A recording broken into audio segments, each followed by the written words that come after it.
Informasi iklim dasarian Provinsi Jawa Tengah update 31 Maret 2024. Monitoring HTH dasarian 3 Maret 2024, sebagian besar Jawa Tengah masuk pada kriteria sangat pendek, 1-5 HTH. Kriteria menengah, 11-20 HTH, terjadi di sebagian kecil wilayah Pemalang, Demak, Pati, Kendal, Wonogiri, dan Purbalingga. Analisis curah hujan dasarian 3 Maret 2024. Sebagian besar wilayah Jawa Tengah masuk kriteria rendah hingga menengah, 0-150 mm per dasarian.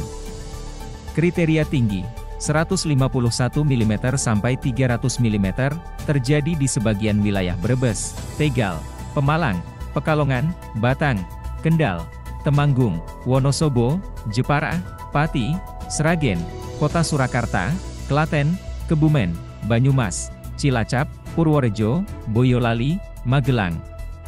Kriteria sangat tinggi, lebih dari 300 mm per dasarian, terjadi di sebagian kecil wilayah Pemalang, Purbalingga, Sragen, dan Karanganyar. Perakiraan probabilistik curah hujan dasarian 1 April 2024, peluang curah hujan rendah, kurang dari sama dengan 50 mm per dasarian, yaitu sebagian wilayah Tegal, Pemalang, Pekalongan, Kendal, Demak, Pati, Rembang, Wonogiri, Purworejo, Kebumen, Cilacap, Banyumas. Peluang curah hujan menengah, 51-150 mm per dasarian, yaitu sebagian besar wilayah Jawa Tengah.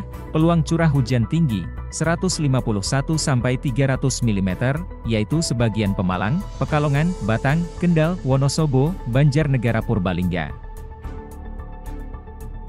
Pantau terus update informasi iklim dan cuaca BMKG melalui media sosial dan website resmi BMKG.